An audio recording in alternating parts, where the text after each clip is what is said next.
আসসালামু আলাইকুম। না আমি আজকে এখানে এসেছি ওনার খোঁজ খবর নেওয়ার জন্য। তো তো রোমন ভাইরে ধন্যবাদ জানাই যে উনি ওই ব্যবস্থা করে দিয়েছেন। অল্প করে ডক্টরের সাথেও কথা হয়েছে।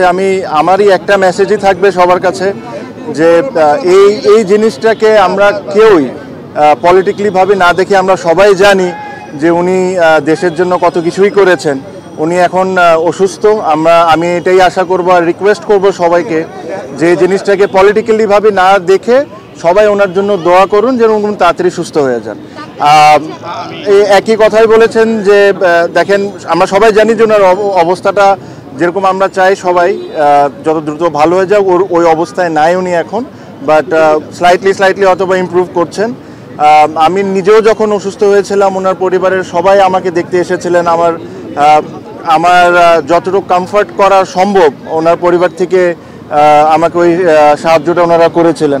তো আমার কাছে মনে হয় যেটা আমার দায়িত্ব ছিল, প্লাস আমি অনেক দিন ধরেই চাচ্ছিলাম যে এসে ওনাকে একবার দেখে যাই। আপনারা জানেন যে দেখা হওয়াটা সম্ভব না বিকজ উনি সিসিওতে আছেন, বাট ওনার পরিবারের অনেকের সাথে দেখা হয়েছে। সো আমি আমার সালাম আর আমার উইশেস ওনাকে জানিয়েছি।